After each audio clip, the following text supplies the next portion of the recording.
Hello friends, welcome back to our channel pharma lectures.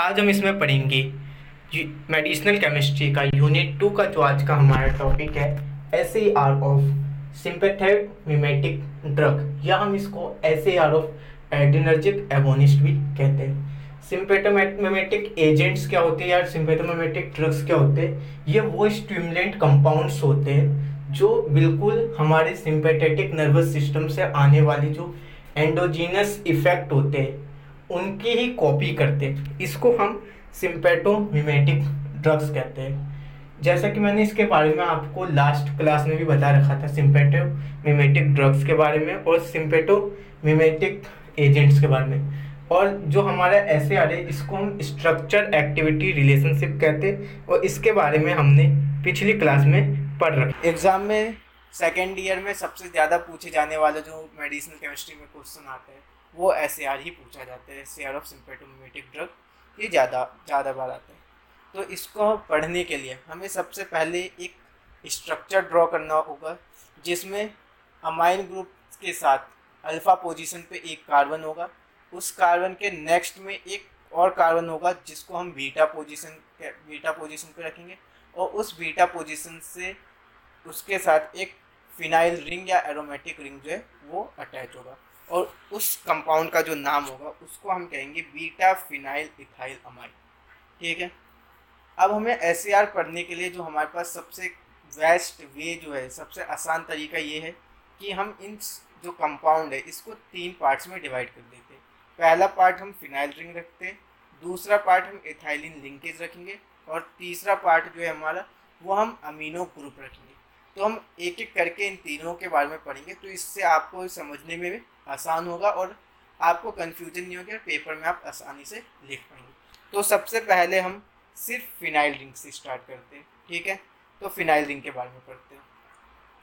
तो हमारे जितने भी डायरेक्ट एक्टिंग एडिनर्जिक ड्रग्स जो होते हैं वो हमारे हाइड्रोक्सिल ग्रुप जो है उसको कंटेन करते हैं मेटा और पारा पोजीशन पे एरोमेटिक रिंग के, और एक हाइड्रोक्सिल ग्रुप वो बीटा ओरिएंटेशन जो होता है उस पर भी रखते हैं, उस पर भी एक OH ग्रुप जो होता है वो अटैच होता है। इसके लिए मैंने यहाँ पे इसको समझाने के लिए मैंने यहाँ पे 2 स्ट्रक्चर बना रखे हैं, 2 कंपाउंड के स्ट्रक्चर हमारे पास। एक है हमारा इपाइन फ्राइन और एक है हमारे पास नॉन इपाइन फ्राइन। ठीक है, तो आप जैसा कि इन दोनों में ही देख सकते हैं, इन दोनों में इनके जो मेटा पोजीशन है और पारा पोजीशन है इन दोनों ही स्ट्रक्चर में यहाँ पे इनके संग हाइड्रोक्सिल ग्रुप लगा हुआ है, और इनका जो बीटा ओरिएंटेशन है इन दोनों में ही बीटा ओरिएंटेशन पे भी एक हाइड्रोक्सिल ग्रुप लगा हुआ है। ये बीटा पोजीशन पे हाइड्रोक्सिल ग्रुप क्यों लगा है इसके बारे में हम फर्दर आगे पढ़ेंगे। अभी बस हमें इतना देखना है कि जो ये हमारा हाइड्रोक्सिल ग्रुप जो है वो मेटा और पारा दोनों पोजीशन पे लगा हुआ है। ठीक है, इसके बाद हमारा जो नेक्स्ट पॉइंट है वो ये है कि अगर हमने कैटिकोल ग्रुप को, जो हमारे पास कंपाउंड है कैटिकोल ग्रुप, अगर हमने उस ग्रुप को चेंज कर दिया या रिप्लेस कर दिया रेसोर्सिनोल से, तो जो हमारा न्यू कंपाउंड जो बना है उसकी बीटा टू सेलेक्टिविटी इंक्रीज कर जाएगी, जिसके कारण जो मेटाबॉलिज्म होगा जो कि हमारा कॉम्प से होने वाला है वो डिक्रीज कर जाएगा, और जो टाइम ऑफ एक्शन होगा ड्रग का, जब हम ड्रग इंजेस्ट करेंगे, जब हम ड्रग लेंगे तो उसका जो टाइम ऑफ एक्शन होगा वो स्लो हो जाएगा, वो बढ़ जाएगा, मतलब ज़्यादा टाइम लेने लगेगा, वो फास्ट एक्शन शो नहीं करेगा। इसके लिए मैंने इसका जो एग्जांपल है वो टर्ब्यूटाइलिन है। इसके लिए मैंने यहाँ पे आपके पास 2 कंपाउंड बना रखे, एक हमारे पास इपाइन फ्राइन है, एक हमारे पास टर्ब्यूटाइलिन है। तो आप जैसा देख सकते हैं कि इपाइन फ्राइन में जो फिनाइल रिंग है ये आपकी कैटिकोल मोइटी का है। ठीक है, क्योंकि इसके इन दोनों साइड पे आपके एडजेसेंट कार्बन पे आपके हाइड्रोक्सिल ग्रुप लगा है, जबकि टर्ब्यूटाइलिन में क्या है, टर्ब्यूटाइलिन में जो हमारा फिनाइल रिंग है वो रिसोर्सिनोल मोइटी का है, क्योंकि इसकी फर्स्ट पोजीशन और जो हमारा थर्ड पोजीशन है सिर्फ उस पर हाइड्रोक्सिल ग्रुप लगा हुआ है। इपाइन फेराइन हमारा नॉन सिलेक्टिव एगोनिस्ट होता है अल्फा 1 अल्फा 2 बीटा 1 और बीटा 2 के। इसको याद रखना कि जो हमारा इपाइन फ्राइन होता है वो नॉन सिलेक्टिव एगोनिस्ट होता है अल्फा 1 अल्फा 2 बीटा 1 और बीटा 2 पे, जबकि हमारा टर्ब्यूटाइलिन जो होता है वो सिलेक्टिव होता है बीटा 2 एगोनिस्ट पे। वो क्यों? क्योंकि उसका जो फिनाइल रिंग होता है वो रिसोर्सिनोल मोइटी का होता है। अब इस रिसोर्सिनोल मोइटी के होने के कारण इसकी जो सिलेक्टिविटी जो होती है बीटा टू एगोनिस्ट पे वो इंक्रीज कर जाती है, इसकी बीटा टू सिलेक्टिविटी क्या कर जाती है, वो बढ़ जाती है, जबकि इसका जो मेटाबॉलिज्म होता है वो डिक्रीज कर जाता है। मेटाबॉलिज्म डिक्रीज क्यों कर जाता है, क्योंकि ये हमारे कॉम्ट के अकॉर्डिंग, जो हमारा कॉम्ट जो कैटिकोल ओ मिथाइल ट्रांसफेज है, तो कॉम्ट सिर्फ उन्हीं ड्रग्स को ज़्यादा फास्ट मेटाबोलाइज करता है जिनमें कैटिकोल मोइटी प्रेजेंट होती है, लेकिन टर्ब्यूटाइलिन में हमारी कैटिकोल मोइटी नहीं, रेसोर्सिनोल मोइटी प्रेजेंट है, जिसके कारण ये ईजिली मेटाबोलाइज नहीं होगा। ठीक है, इसके बाद हम नेक्स्ट पॉइंट पे आते हैं अपने। हमारा नेक्स्ट पॉइंट है कि अगर हमने हाइड्रोक्सिल ग्रुप को मेटा पोजीशन से रिप्लेस कर दिया कैटिकोल ग्रुप में, जो हमारे पास कैटिकोल मोइटी है, जैसा कि आप यहाँ पे देख सकते हैं, यहाँ पे हमारे पास दो कंपाउंड मैंने बना रखे हैं, एक हमारे पास सालब्यूटामोल है, एक हमारे पास इपाइनफ्राइन है। ठीक है, इन दोनों में ही ये वाला जो ग्रुप है ये कैटिकोल मोइटी का है। ठीक, इसमें कैटिकोल मोइटी का है, इसमें जो हमारा हाइड्रोक्सिल ग्रुप जो है हमारा, ये जो हाइड्रोक्सिल ग्रुप है ये बेंजीन रिंग से डायरेक्ट अटैच है। ठीक है, जबकि सालब्यूटामोल में देखेंगे आप तो जो हमारा हाइड्रोक्सिल ग्रुप जो है वो बेंजीन रिंग से डायरेक्ट अटैच ना होके पहले मिथाइल ग्रुप से अटैच है, तो वो मिथाइल हाइड्रोक्साइल ग्रुप बना रहे, जिसके कारण इस कंपाउंड का जो बीटा टू सिलेक्टिविटी है वो इंक्रीज कर जाएगी। ठीक है, इसकी बीटा टू सिलेक्टिविटी इंक्रीज कर जाएगी, जबकि हमारी इपाइन फेराइन जो होती है वो नॉन सिलेक्टिव एगोनिस्ट होती है alpha one, alpha two, beta one और बीटा टू में, जैसा कि मैंने अभी आपको बताया। जबकि हमारा सालब्यूटामोल क्या होगा, मिथाइल हाइड्रोक्साइल ग्रुप के कारण ये सिलेक्टिव बीटा टू एगोनिस्ट जो है वो शो करेगा, उस इंक्रीज कर देगा बीटा टू सिलेक्टिविटी को, और जो हमारा मेटाबॉलिज्म हो रहा होता है काउंट से वो भी डिक्रीज हो जाता है। जो हमारा मेटाबॉलिज्म है वो डिक्रीज हो जाता है। वो इसलिए होता है क्योंकि ये हमारी कैटिकोल मोइटी में नहीं आता। ठीक है, जबकि इफाइन फेराइन हमारी कैटिकोल मोइटी में आता है, कैटिकोल नेचर शो करता है, जबकि सालब्यूटामोल हमारा कैटिकोल नेचर जो है वो शो नहीं करता, जिसके कारण ये ईजिली मेटाबोलाइज नहीं हो पाता।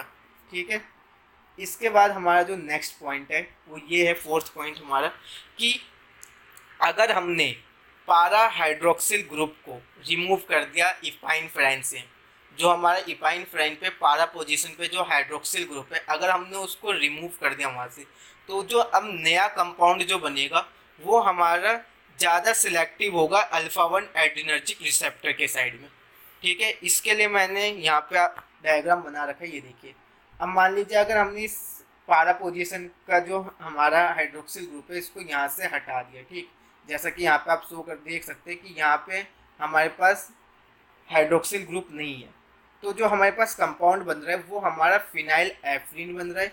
फिनाइल एफ्रीन बन रहा है, तो अगर हमने हाइड्रोक्सिल ग्रुप हटा दिया ये पारा पोजीशन से, तो जो हमारा न्यू कंपाउंड है वो सिलेक्टिव हो जाता है अल्फा वन एगोनिस्ट के थ्रू, अल्फा वन एगोनिस्ट की तरफ, जबकि जो हमारा पहला वाला कंपाउंड था इपाइन फेराइन वो नॉन सिलेक्टिव एगोनिस्ट होता है अल्फा वन पे। ठीक है, ये याद रखना कि इपाइन फेराइन हमारा नॉन सिलेक्टिव होता है अल्फा वन पे, लेकिन अगर हमने उसका पारा पोजीशन से हाइड्रोक्सिल ग्रुप, ये जो हाइड्रोक्सिल ग्रुप है, अगर हमने इसको रिमूव कर दिया तो वो सिलेक्टिव हो जाता है अल्फा वन एगोनिस्ट की साइड में।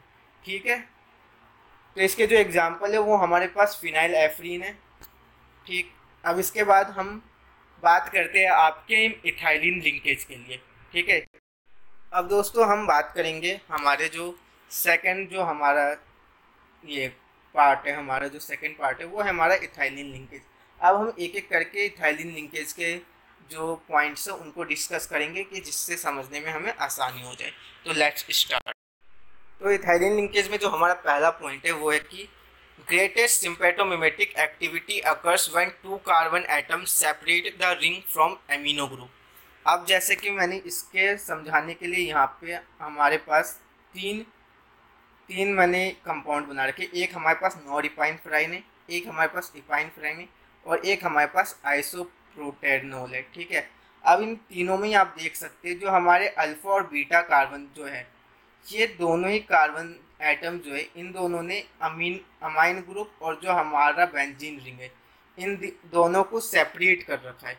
तो जिससे ही ये दोनों इसको सेपरेट इसलिए करते हैं कि इसके सेपरेट होती है जो हमारी सिम्पैथोमिमेटिक एक्टिविटी जो होती है, जो सिम्पैथोमिमेटिक एक्टिविटी जो होती है ड्रग की, वो बढ़ जाती है, जिसके कारण वो ज़्यादा एक्शन जो है वो शो कर पाती है। ठीक है, तो ये हमारा पहला पॉइंट था। इसके बाद आता है कि अगर हमने किसी भी कंपाउंड पे, जो हमारे पास कंपाउंड है, अगर हमने उस पर किसी पे भी मिथाइल या इथाइल ग्रुप का सब्सटीट्यूशन करा दिया, मतलब मिथाइल या इथाइल ग्रुप को लगा दिया, तो वो अल्फा कार्बन पे, तो वो जो कार्बन अल्फा कार्बन पे, ठीक है, तो वो ऑक्सीडेशन को ब्लॉक कर देता है। मतलब जो हमारा ऑक्सीडेशन हो रहा होता है उस कंपाउंड पे, उसको ब्लॉक कर देता है माउस से, और जो टाइम ऑफ एक्शन होता है उस ड्रग का, उसको ज़्यादा समय तक के लिए कर देता है। इसको मैंने समझाने के लिए यहाँ पे दो कंपाउंड बना रखे, एक हमारे पास नॉरिपाइनफ्राइन है और एक हमारे पास एम्फेटामाइन है। ठीक है, तो आप नॉरिपाइनफ्राइन पे देखेंगे तो जो हमारा अल्फा कार्बन पे जो एटम है वो डायरेक्टली यहाँ पे अटैच है NH2 से। ठीक है, और ये हमारे माओ के रूल को फॉलो कर रहा है। माओ क्या हो गया हमारा? मोनो अमाइन ऑक्सीडेज, मतलब जो सिंगल अमाइन ऑक्सीडेशन करता है। तो यहाँ पे आप देख सकते हैं कि ये यहाँ पे ऑक्सीडेशन जो है वो पॉसिबल है, वो ज़्यादा जल्दी हो जाएगा। लेकिन अगर हम एम्फोटाइन में देखें तो यहाँ पे एक मिथाइल ग्रुप जो है वो एक्स्ट्रा लगा हुआ है अल्फा कार्बन के संग। जो हमारा अल्फा कार्बन है उसके साथ एक साइड में हमारा अमाइन ग्रुप लगा हुआ है और एक साइड में हमारा मिथाइल ग्रुप जो है वो लगा हुआ है ब्रांच में, जिसके कारण ये जो मोनो अमाइन ऑक्सीडेज है उस रूल को उतना फॉलो नहीं कर पा रहे, उतना ईजिली वे में वो ब्रेक डाउन नहीं हो पाएगा और जो ऑक्सीडेशन है वो रुक जाएगी, जिसके कारण जो टाइम ऑफ एक्शन होगा एम्फेटामाइन का वो ज़्यादा समय लेगा अगर हम कंपेयर करें नॉरएपाइनफ्राइन को। ठीक है, तो इसको याद रखना कि इसमें जो मेन कारण है वो मोनो अमाइन ऑक्सीडेज के जो हमारा एंजाइम है उससे जो ऑक्सीडेशन हो रहा है उसको ब्लॉक कर देता है अगर हमारे अल्फा कार्बन पे कोई मिथाइल या इथाइल सब्स्टिट्यूशन ग्रुप जो है वो लगा हो। ठीक है, इसके बाद जो हमारा नेक्स्ट पॉइंट आता है वो ये कि जो बीटा हाइड्रोक्सिल ग्रुप होता है वो कायरलिटी प्रोड्यूस करता है, हमारा इनैंसियोमर सिलेक्टिव इनैंसियोमर्स जो है उसको प्रोड्यूस करते हैं। अगर हम कंसीडर करें जैसे इपाइनफ्राइन हो गया, नॉरएपाइनफ्राइन हो गया, ये हमारे जो बाकी के कंपाउंड्स हैं, तो जो कंपाउंड आर कन्फिग्रेशन शो करेगा वो ज़्यादा पोटेंट इनैंसियोमर्स होगा। जैसे कि मैंने इसको समझाने के लिए यहाँ पे आपके लिए दो कंपाउंड बना रखे, एक हमारे पास आर एफ इपाइनफ्राइन है और एक हमारे पास एस इपाइनफ्राइन है। तो आप जैसा देखेंगे कि इसके दोनों ही बीटा कार्बन पे हाइड्रोक्सिल ग्रुप लगा हुआ है, लेकिन ये इसका इनैंसियोमर है। ये वाला जो है ये दोनों एक दूसरे के इनैंसियोमर बन रहे, जिसके कारण जो हमारा आर वाला ग्रुप है वो ज़्यादा इफेक्टिव है, ज़्यादा एक्टिव है एस इपाइनफ्राइन से। इसको समझाने के लिए मेरे पास एक नीचे और मैंने स्ट्रक्चर बना रखा है, जैसा कि आप ये देख सकते हैं आर इपाइनफ्राइन में कि यहाँ पे हमारा जो आर इपाइनफ्राइन है यहाँ पे हमारे 3 पॉइंट अटैचमेंट हो रहा है। एक हमारा अटैचमेंट एन से हो रहा है, एक हमारा हाइड्रोजन बॉन्ड के साथ अटैचमेंट हो रहा है और एक हमारा ये जो फिनाइल रिंग है उसके साथ अटैचमेंट हो रहा है। ठीक है, तो यहाँ पे 1 2 3 जो 3 पॉइंट अटैचमेंट जो है वो पॉसिबल है, और 3 पॉइंट अटैचमेंट पॉसिबल होने का मतलब है कि जो कंपाउंड है वो ज़्यादा कैरेक्टर जो है वो शो कर रहा है। लेकिन अगर हम यही चीज़ इसमें डिस्कस करें तो इसमें सिर्फ हमारे पास 2 पॉइंट अटैचमेंट है। जैसा आप देख सकते हैं कि यहाँ पे सिर्फ एक एन के साथ बॉन्डेज हो रहा है और एक जो है आपका बेंजीन रिंग के साथ जो है रिसेप्टर जो है वो बाइंड हो रहा है। यहाँ पे जो हमारा हाइड्रोजन बॉन्ड है वो जो है अपना ये बाइंडिंग शो नहीं कर पा रहा, क्योंकि जो हमारे पोजीशन है वो ऊपर नीचे हो गई है। हमारी हाइड्रोक्साइल ग्रुप जो है वो ऊपर चली गई और हाइड्रोजन ग्रुप जो है वो नीचे आ गया, जिसके कारण यहाँ पे कोई भी बॉन्ड फॉर्म नहीं हो पा रहा है। इसलिए यहाँ पे सिर्फ 1 और 2 टाइप के जो आपके 1 और 2 पॉइंट अटैचमेंट है, इसलिए ये एस इपाइनफ्राइन है जो कम कायरल कैरेक्टर शो करता है। इसलिए जो हमारा आर इपाइनफ्राइन है वो 12 से 15 टाइम ज़्यादा वैसो प्रेशर एक्टिविटी शो करता है अगर हम कंपेयर करें एस इपाइनफ्राइन के। ठीक है, इसके बाद आता है हमारा अमाइनो ग्रुप के बारे में। अब हम पढ़ेंगे अमाइनो ग्रुप, जो हमारा जो लास्ट पार्ट होता है, जो लास्ट पार्ट जो था हमारे ग्रुप का, वो था हमारा अमाइन ग्रुप के बारे में। तो इसका जो फर्स्ट पॉइंट है कि जो अमाइन ग्रुप जो होता है वो इम्पोर्टेंट होता है direct acting adrenergic agonist activity के लिए। इसको प्रूफ करने के लिए, इसको मैं साबित करने के लिए या इस स्टेटमेंट को ट्रू करने के लिए अगर हमें एग्जाम में लिखना हो, तो हमने यहाँ पे 5 जो है कंपाउंड बना रखे। हमने यहाँ पे 5 कंपाउंड्स बना रखे। एक हमारे पास नॉरिपाइन फ्राइन है, एक इपाइन फ्राइन है, एक एम्फाटामाइन है, एक आइसोप्रोटेनॉल है और एक हमारे पास फिनाइल एफ्रीन है। अब आप इन सब में देखिए एक अमाइन ग्रुप जो है इन सब में ही हमारे अटैच है, ठीक है। तो इसका मतलब ये है कि बिना अमाइन ग्रुप के जो हमारा एडिनर्जिक एगोनिस्ट की एक्टिविटी है वो पॉसिबल नहीं होगी। अमाइन ग्रुप हमारे लिए सबसे इम्पोर्टेंट है, ठीक। इसके बाद आता है हमारे पास जो सेकंड पॉइंट है कि जैसा कि हमने पहले भी अभी बहुत से कंपाउंड में देखा और मैंने अभी यहाँ पे और 3 कंपाउंड ड्रॉ कर रखे कि जितने भी हमारे कंपाउंड है उसमें सिर्फ प्राइमरी और सेकेंडरी अमाइन प्रेजेंट है।